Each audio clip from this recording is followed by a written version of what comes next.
흔히 위대한 예술작품 하면 천재의 번뜩임, 이런 걸 떠올리잖아요. 근데 과연 그럴까요? 오늘 우리가 예술 역사에서 정말 중요한 두 걸작이 어떻게 태어났는지 그 뒷이야기를 한번 들여다볼 건데요. 아마 이 이야기를 듣고 나면 생각이 좀 바뀌실지도 모릅니다. 자, 그래서 질문은 바로 이겁니다. 걸작이라는 게 정말 한순간에 아하! 하는 그런 영감으로 탄생하는 걸까요? 아니면 그 뒤에 우리가 전혀 상상하지 못했던 어떤 다른 과정이 숨어 있는 걸까요? 이 걸작의 신화라는 거 한번 제대로 파헤쳐 보려고요. 그러기 위해서 수십 년의 시간을 뛰어넘어서 두 개의 결정적인 순간으로 한번 가보겠습니다. 근데 참 공교롭게도 이 두 순간 모두 한 예술가의 인생을 완전히 뒤흔들었던 바로 그 6월에 일어난 일입니다. 바로 파블로 피카소 그리고 외젠 들라크로아입니다. 이 두 사람에게는 각자 운명을 바꿔놓은 6월이 있었어요. 이들의 이야기를 따라가다 보면 걸작이라는 게 절대 갑자기 푹 튀어나오는 영감의 산물이 아니라는 걸 알게 되실 겁니다. 오히려 그 이면에는요, 정말 지독할 정도로 혼란스럽고 불확실한 과정이 숨어 있었죠. 자, 그럼 첫 번째 이야기부터 시작해 볼까요? 시간은 1907년으로 거슬러 올라갑니다. 장소는 파리, 그리고 거의 광기로 가득 차 있던 피카소의 작업실이죠. 때는 1907년 6월, 파리의 한 작업실. 바로 이곳에서 파블로 피카소는 거의 광기에 가까운 집착으로 어떤 실험 하나에 완전히 미쳐 있었습니다. 그 증거요? 바로 수십 점에 달하는 드로잉들입니다. 아니, 생각해보세요. 불과 한 달 만에 이만큼의 습작을 쏟아낸 거예요. 이건 그냥 그림을 많이 그렸다, 이런 차원의 얘기가 아닙니다. 단 하나의 작품을 만들어내기 위한 그 엄청난 고민과 실험의 흔적, 바로 그 자체였던 거죠.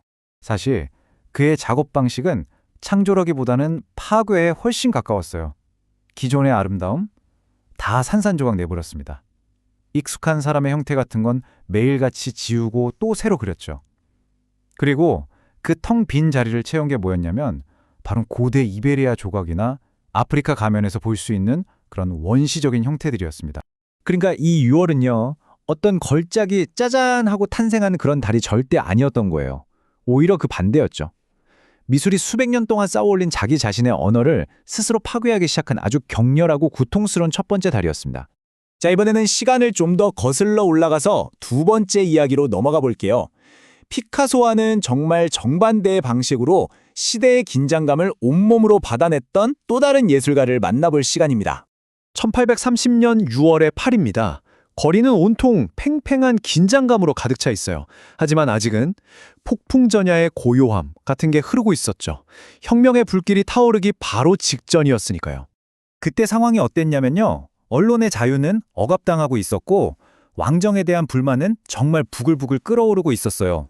사회 전체에 뭔가 무거운 불안감이 짙게 깔려 있었달까요? 한마디로 폭발 직전이었던 거죠. 자, 이 타임라인이 모든 걸 말해줍니다. 우리가 주목해야 할 건 바로 이 시간의 간격이에요. 보세요. 6월 내내 들라크로아는 그저 지켜보기만 합니다. 관찰자였죠. 그리고 7월 말에 마침내 혁명이 도시를 휩쓸고 지나가는데 그때도 바로 붓을 들지 않아요. 예술가로서 그림을 그려야겠다 결심한 건 모든 게 다 끝난 10월이었습니다. 그러니까 중요한 건 이거예요. 이 모든 일이 터지기 전에 들라크로아는 혁명가가 아니었다는 사실. 그는 그저 도시의 분위기를 스펀지처럼 빨아들이던 아주 예민한 관찰자, 딱 거기까지였습니다. 자, 바로 이 지점에서 두 예술가를 움직인 힘이 얼마나 달랐는지가 명확하게 드러납니다. 저는 이걸 두 개의 혁명이라고 부르고 싶네요. 한번 비교해 볼까요? 피카소를 움직인 건 예술의 언어 자체를 부숴버리려는 내면의 혁명이었어요. 그는 말 그대로 집착적인 실험가였죠. 반면에 들라크로아를 움직인 건 바깥 세상에서 일어난 외부의 혁명이었습니다. 그는 역사의 거대한 파도에 응답하려 했던 시대의 증인이었던 셈이죠. 그렇다면 이 길고 긴 투쟁과 관찰의 시간은 과연 어떻게 우리가 아는 바로 그 작품들로 탄생하게 된 걸까요? 들라크로아에겐 결정적인 순간이 찾아옵니다. 바로 혁명의 영광의 3일을 자기 눈으로 직접 본 거죠. 거리에 세워진 바리케이드, 총을 든 시민들, 그 엄청난 혼란 속에서 피어오르는 뜨거운 열기. 이 모든 게 그의 마음을 완전히 뒤흔들어 놓았습니다. 혁명이 끝나고 나서야 그는 예술가로서 자기가 뭘 해야 하는지 깨달은 겁니다. 그래서 형한테 편지를 써요. 이렇게요. 내가 조국을 위해 직접 싸우지는 못했지만 적어도 조국을 위해 그림을 그릴 수는 있지 않겠는가? 그 한 달 동안의 지독한 파괴와 재구성, 그 끝에서 미술의 역사를 완전히 그리고 영원히 바꾸어 놓은 아주 급진적인 걸작이 탄생합니다. 그 이름은 바로 아비뇽의 처녀들입니다. 그리고 한 시대의 격동을 온몸으로 통과한 뒤 조국을 위해 붓을 들기로 결심했던 들라크루아. 그의 결심은 또 하나의 불멸의 작품을 낳았죠. 바로 민중을 이끄는 자유의 여신입니다. 자, 그럼 맨 처음 던졌던 질문으로 다시 돌아와 보죠.